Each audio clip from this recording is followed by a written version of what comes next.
What's going on? Good day, people. Good day. Good morning. Good midday. Good afternoon. And good evening. My name is Jermaine McCrimmon, and I'd like to welcome you guys to Humanity Unplugged podcast. And we'd like to say thank you. First off, thank you for all our supporters who continue to show support through all social media platforms. You guys are great. We're here one more time again. And we just want to tell you guys that we have a lot to talk about in a short period of time to do it. But I got to give a shout out and I got to give my respects to the Most High, who give us the wisdom and knowledge and allow us to be who we are and protect us at all times. We are living in today's world that is not fair. It's not easy. By all means, the odds are stacked against you. And as you wake up every morning, there's someone that's taking their life every day. We all have trials and tribulations. We all have tough times in our life. We all experience different things. But we stay in the race. Even though it doesn't look like we're going to win or come in first or second, we continue to push forward when the odds are against you. And I like to thank all the people that are in this race, all the people that sometimes never get acknowledged or have a knowledge for it, acknowledgement.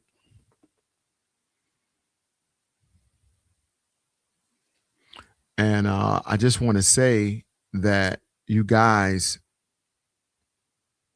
are role models. Everyone that gets up every day and still fight the race and may come in last, and we might not get the pat on the back. We might not get the acknowledgement that we're doing a good job. We might not get the recognition that you are being seen and you are appreciated. I want to tell you that you are loved. Your hard work is not gone unnoticed. There's so many people that fight with mental depression along with other issues, abuse, substance abuse,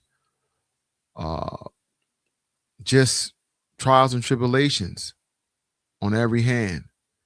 And you fight and you stay in there and you push through. You are a role model. And you are a symbol in your community of success.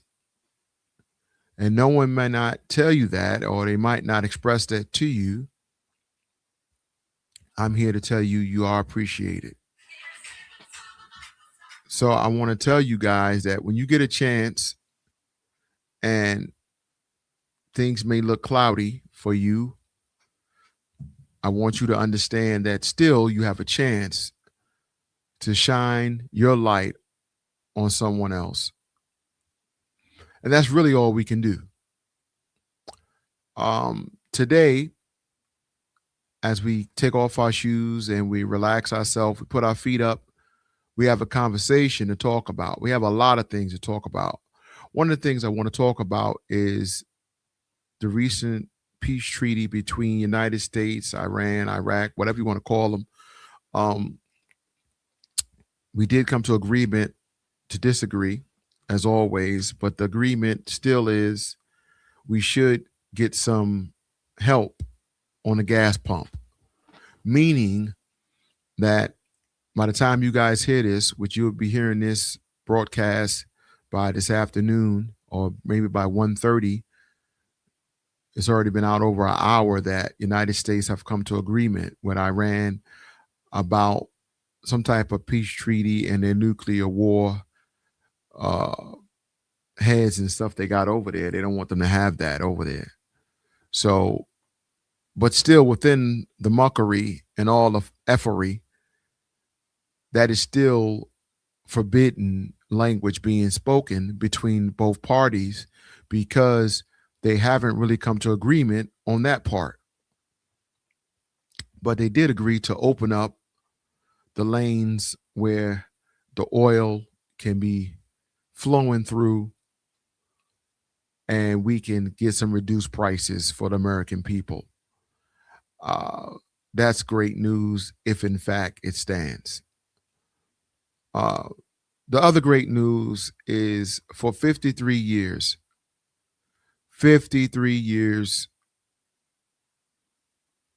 we have broken history. If you look in the National Basketball Association, the New York Knicks have won a national, championship. They are the world champions of basketball. They have broken a curse that's been on them for 53 years. And that's a great accomplishment. Big Body Brunson, Mikal Bridges, uh, Hart, Towns, all the guys there did a great job. However, um, as a New Yorker, we look for excellence. We praise it. We yearn for it. We want perfection, and everyone should have that if they have that built in them. You got to be brought up like that. Everybody's not brought up like that. Some people are okay with just whatever comes their way, and there's nothing wrong with that. If that's you, that's you. But other people look for things that perfection. And as a highly sought after basketball fan as myself, my opinion on basketball and other sports are critical. I can tell you where we can do better at. And I think I'm going to open up a Knicks channel or a sports channel so we could talk about it there. But I will say congratulations because that is due. However, the city of New York is getting destroyed because of a championship. They're burning cars, they're beating people up, they're beating up innocent people, they're just beating up people, period, causing fights and breaking into restaurants and establishments. It's like the LA riots. Like, are you serious? I know we ain't used to nothing because that's how we act. And it's sad. Destroying where you live is ridiculous. I never see that such foolishness in my life.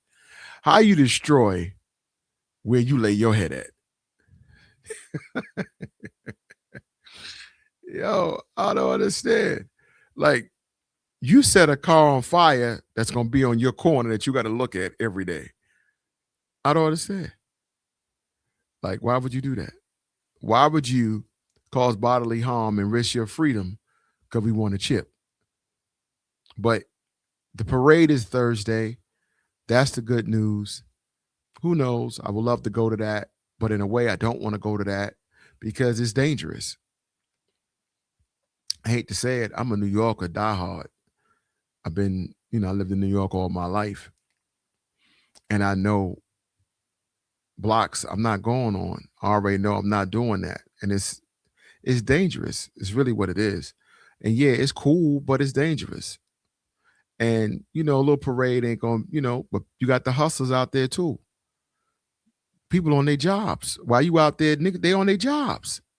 The pickpocketers, the scammers, the credit card frauds, all them out there, they hustling too. It's a job. New York never sleeps, so the hustlers never stop hustling. So I'm just saying they try to make it a national holiday down there in New York that all the high schools and all the schools be out, regular school, whatever. And maybe they should. I don't know. But just something to think about. The other thing is the Carolina Hurricanes have won the chip Stanley Cup. That's a beautiful thing.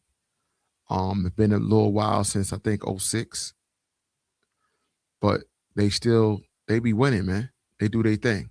Came back to take the series. They did an excellent job. I was a little weary with the goalie, but they did their thing. And that's a great thing. So I'm going to give you this work. I want you guys to know that we don't stop. We get busy though, pray for us. You get busy out here. We be working, man. It be hard, but we're going to get in this lab and give you this work because this is what we do. The main article for today, episode 142, what is the terrorist group 764? We're going to talk about it, but we're going to go over a few things first, and then we're going to run. All right? So I want you guys to know that we appreciate you guys for sticking with us, and we appreciate all you guys do for us, and we will continue to give y'all this potent information. Here we go. Heading to the G7 summit today, hours after the U.S. and Iran announced a new peace deal. That agreement is a major step forward, but key questions remain about what comes next. ABC's Karen Wall live in Washington with the latest for us. Karen. Good morning, John. The deal is set to be signed in Switzerland on Friday, but the big question the deal doesn't seem to answer is what happens to Iran's nuclear weapons? The U.S. and Iran have a deal after weeks of retaliatory attacks and shaky negotiations. Once the new agreement is signed, the Strait of Hormuz opens and the naval blockade is lifted. But the fate of Iran's nuclear program, a major red line for both parties, is still unresolved. It's expected to be further discussed during a 60-day ceasefire. Mike Waltz, the ambassador to the United Nations, explains the complications. The Iranians are incredibly difficult negotiators, coupled with the fact that they're having a very hard time getting guidance from their supreme leader, and they're not always on the same page within their team. Vice President J.D. Vance is expected to attend the deal signing in Switzerland Friday. He says the deal ensures Iran will never have a nuclear weapon, but the Iranians have not confirmed this. If the Iranians comply with this deal, it is going to fundamentally transform the Middle East for the next 50 years. It's going to end the war. It's going to make the Middle East more investable. It's going to mean a lot of prosperity, lower energy prices for the American people. This deal comes just after Israel attacked Hezbollah again in Lebanon, killing 3 people and wounding 6 others. A former Israeli senior military intelligence officer tells ABC's Martha Raddatz he's doubtful Israeli Prime Minister Netanyahu would support this new deal between the U.S. and Iran. We've known the Iranians for many years. You don't really believe that the fact that they promised or they signed something is worth anything. Overnight, Israel's defense minister said that Israel would not withdraw from any territory it has seized, saying Israel is not subordinate to the United States. So we heard that, agreement has been made since last week, Friday. However, if they agree to this, your boy Vance saying it's going to be critical. Now, who keeps their word nowadays? Definitely not politicians. So you take that with a grain of salt. Now, prices have went down on the gas tank. I've seen it, I filled up with 93 yesterday. I didn't fill up. I got $40 worth, 93. It was $4.79 for 93. Believe me or not, that's high, but that's cheaper than what I seen it. So not bad at all. I mean, it is what it is. You're gonna get what you're gonna get, and we got to live through it. But progression, or we headed in the right way, hopefully, and we can get some relief for the American people. It's sad, but that's what they said. Maybe it'll be factual, maybe not. I don't know. We have to just stay tuned and see what's going to come from it, right? And that's the best thing we can do, right? Just see what comes from it. So I'm going to give y'all something I want y'all to check out. All right. And you let me know what you think. Listen up. is trying to raise awareness about what it and the Department of Justice have labeled as a new national security threat. The group is called 764, and the Bureau considers it a violent online network. Fox 4's Sean Rabb talked with the head of counterterrorism and domestic terrorism, the Dallas FBI office. Sean. Yeah, and Clarice, 764 named such for the first 3 digits in the zip code where the FBI says this online activity began, Stephenville, Texas. But now it's spread its dark tentacles around the world. Its online danger is so real, the FBI and DOJ say 764 is a new national security threat. The 764 zip code by a 15-year-old started it back in 2021. Now it's worldwide. That teen is now an adult and serving an 80-year prison sentence for child pornography. FBI taking rare steps like asking law enforcement to post its open letter, and the Bureau itself posting videos on social media about this threat. 764 and other violent online networks like it are comprised of online actors who are located throughout the world, including right here in North Texas. They work together to target and exploit minor victims online on online gaming apps and social media platforms. They are driven by a wide array of motivations, including desire for chaos, hatred, financial gain, sexual gratification. Now, on the FBI's website, this man, Austin Yatko, at one time a Plano resident. The FBI offering a $25,000 reward for information that leads to his arrest. Assistant Special Agent in charge of the Dallas FBI, Robbie Manson, says Yatko is part of this 764 network. Excuse me. Yatko is wanted for his role in creating child sex abuse material and distributing that to other members of violent online network like 764. Yatko we believe he's located in the Philippines, and we're actively working to bring him to justice. Now, Manson says parents must pay attention to who their children are spending time with online and whether there are behavior changes that take place. If so, they want you to say, get involved. If you suspect something strange and see unhealthy behavior, call 911 or 1-800-CALL FBI. And the ASAC in charge in Dallas says 764 is different from some other online extremist networks because of the motivation behind its work, because of the tactics beyond sexual gratification, which include, of course, the child porn, but a desire to inflict psychological torment, coercion, to force victims to take part in escalating crimes, even against other people. So that's why they're letting you know that this is a new group. This is a new terrorist group, because they want you to not just have kids involved with child pornography. They want to make the kids do crimes. That's a whole new level. Whole new level of effery. When you can convince a kid to go do a crime too. Because now you can't get the person that's really behind it. You're going to prosecute the kid. So it's definitely something we need to talk about. We're going to start this off because it gets better than that. It's deeper than that. And I'm going to give y'all the first little sample of it. Here we go. Group of online extremists called 764. Violent extremist groups targeting children online. 764 is a violent extremist group targeting children online, blackmailing them into committing violence and even encouraging them to commit suicide. Lisa Fletcher digs into the fast-evolving movement that U.S. authorities now consider a top-tier terrorism threat. I stand before you as a mother whose only child was taken by something so preventable, so cruel, and so ignored that it should shake every person in this room to their core. In December, Tamia Woods testified before a Senate Judiciary Committee hearing. The Ohio mother is carrying the pain and now a cause from the loss of her son, who committed suicide at 17 after falling victim to a financial sextortion plot on Instagram more than 3 years ago.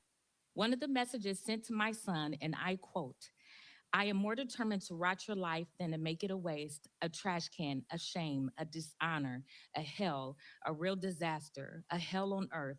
And I remind you that I am heartless. I have no pity to rot a life as well as yours. For more than 19 hours, 17-year-old James was tormented by a pitiless entity most parents have never heard of. It's called 764, an online network tied to child exploitation and, experts say, a brand of extremism built around one idea. I just created simple product videos. I'm sorry, guys, but it's got to play. So when it finished, we get back to it.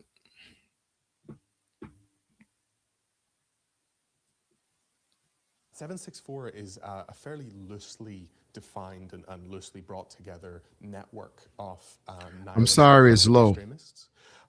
It is a child abuse network primarily. These individuals operate online where they are interacting with young users, exploiting those users through the use of blackmail, threats of violence, and pushing them to the point of either self-harm or other damaging behaviors. Dr. Simon Purdue is the director of the Violent Extremism Threat Monitor in Washington, D.C. He says 764 targets kids they see as easy prey. They look for insecurities, expressions of depressive thoughts, suicidality, other forms of vulnerability that is being expressed in these online spaces. Why? Because they get a kick out of this. It's tied to a movement called No Lives Matter, and it's just at its very core violent, and they are pursuing suffering.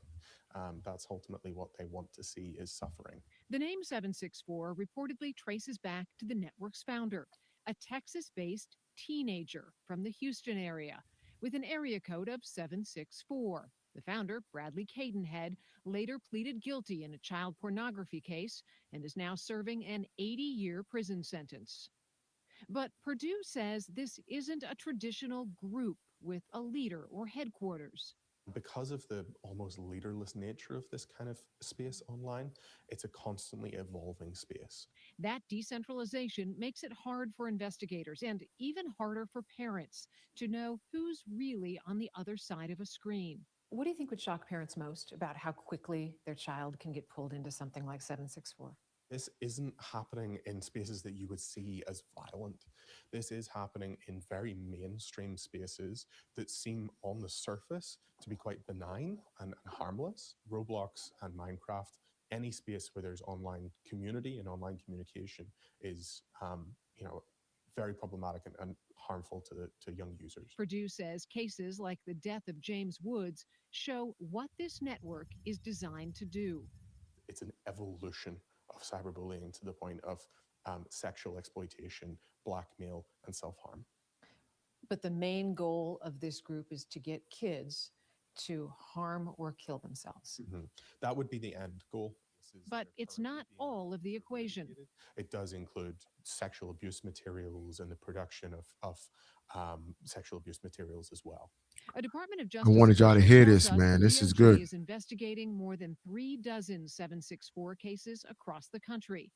On Capitol Hill, lawmakers are now warning the country is behind.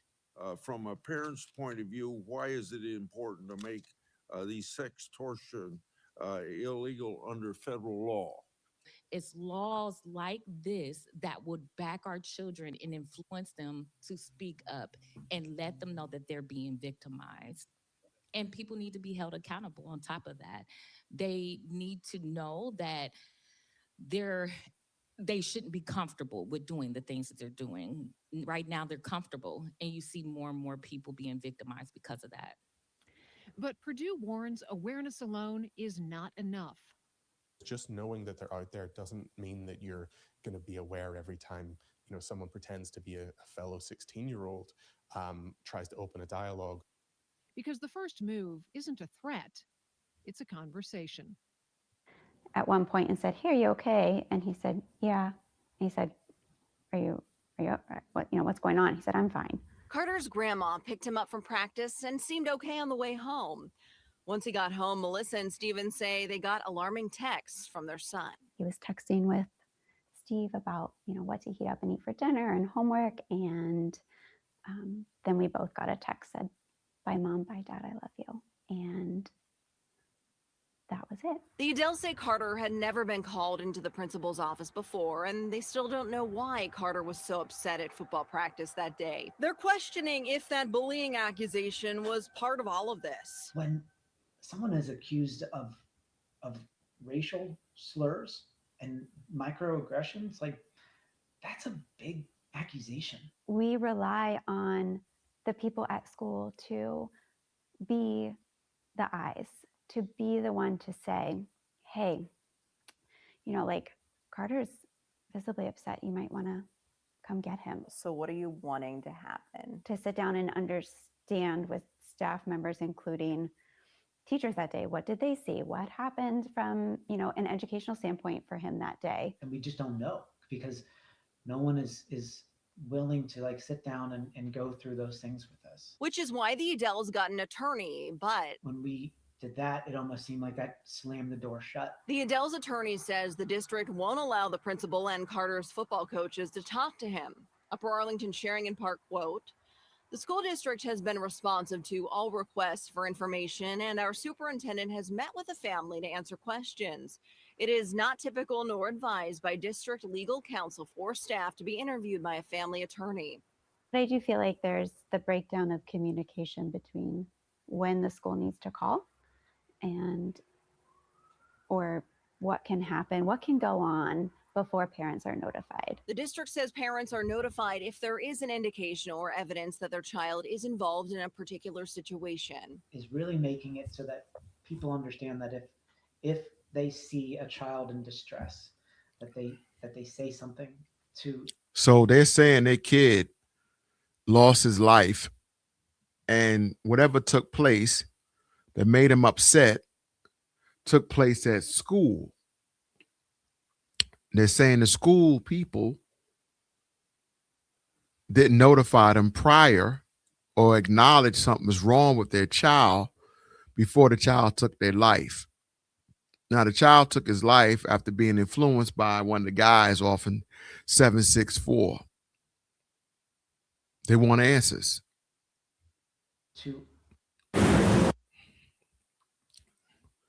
I'm sorry, it's a commercial. We're going to get right back.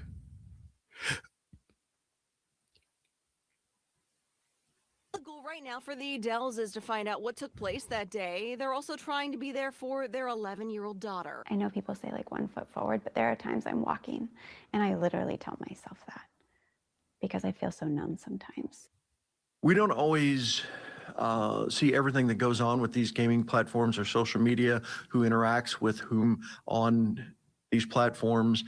And it's very easy to entice young children, young adults into things that they may not normally do. It doesn't really lean in the, oh, we support this group or we support this religion. It's more just we're going to cause violence and chaos for chaos' sake. The groups offer kids friendship, then break down their self-worth, convincing them, sometimes with extortion, to harm themselves, pets, siblings, and their communities. The signs include changes in behavior like pulling away from stuff they are normally into, withdrawing from in-person activities, and developing an almost obsessive need to be online. When we go to the house to talk to the child or the parent, usually the parent or the guardian is not even aware of these groups and wasn't aware this is something that maybe their child could fall into.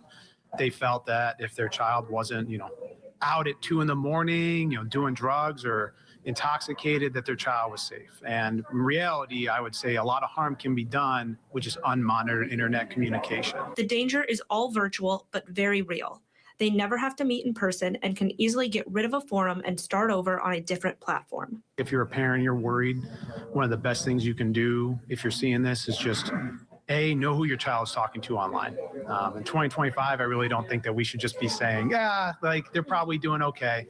Open a dialogue, see what's going on. Part of the solution, the FBI says, is getting the word out to communities, giving parents the tools to be proactive about their kids' safety. We want to protect them. We want to keep them safe. We want to provide people with the tools to be able to do that. And even if it protects one life, that's one life less that gone over to the other side. This is a very serious threat. The dark, dangerous online underworld now brings even more potential pain. The sadistic online exploitation of our kids. Ted Dox, special agent in charge of the FBI Boston office, is trying to spread the word to parents about monsters trying to hook kids through online gaming and other platforms. They'll befriend these individuals, build a relationship, and then they'll utilize that to co-opt them. We're seeing that they'll start off by either sharing gore content or getting these individuals to share gore content, to getting them used to that, to co-opt them or groom them. They're getting them to share child sexual abuse material. They're getting them to actively engage in animal cruelty. And a lot of the times we see this with household pets. Sometimes live streaming those acts, which also includes suicide and mutilating their own bodies. These children are actually cutting and carving into their bodies the names of these subjects. How are they convincing them to do some of this awful stuff? The ideology is nihilistic violent extremism. And that's basically a hatred toward human nature, human behavior. And so they're basically trying to sow chaos, and they seek the destruction of society. Doc says the predators coerce, manipulate, and threaten kids typically from ages 10 to 17, from sending gifts to calling the police to their homes in swatting episodes to show they know where they live, and that they'll try to outdo each other with what kind of destructive things they can get kids to do. Well, guys, I'm just going to be a 2-part series, so this is good, man. I love it. I love to hear about this stuff. I want you guys to comment on it. We at the 31-minute mark, and it's got a load of ways to go, but I want you to know that we need to make sure we know what our kids are doing online, grandkids, whoever, whatever. We need to know what's going on, man, because kids are taking a life, self-inflicting bodily harm to themselves, and we need to know what's going on with that. It's not cool. We need to know, how can we come in there and stop it from happening? How can we prevent our kids from being targeted like this? Because there are going to be targets if we don't step in there and shut it down. My conclusion is monitor what your kids are getting into. Ask the questions, start a dialogue, start something with them, get them upset, cut the damn internet off. I don't care what you do. Life you save could be your own. It could be your own loved one. And if you don't interfere and be that wall of protection, who's going to do it? You can't talk about it afterwards because they don't hang out in the street. Oh, he's okay. Or they don't smoke weed. He's okay. Or he don't be out with the boys chasing girls. Oh, he's all right. I don't care what he's doing in the room. No, you need to care. You need to stop being passive and putting so much trust in a child. A child is a child.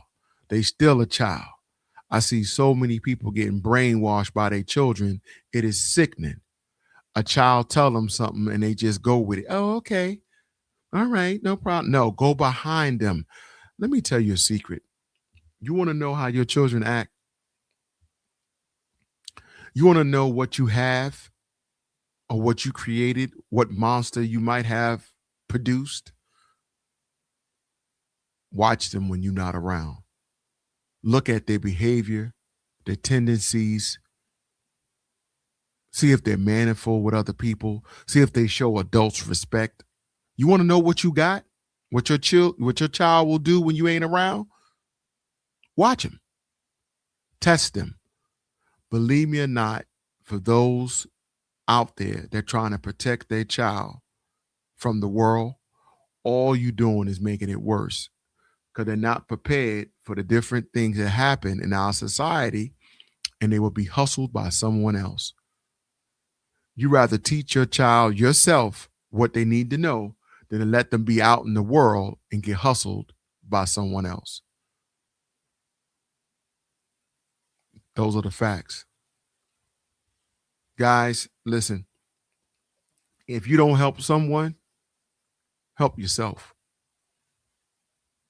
Help yourself. Stop complaining and make a change. I'm your host, Jermaine McCrimmon. This is Humanity Unplugged podcast. Peace.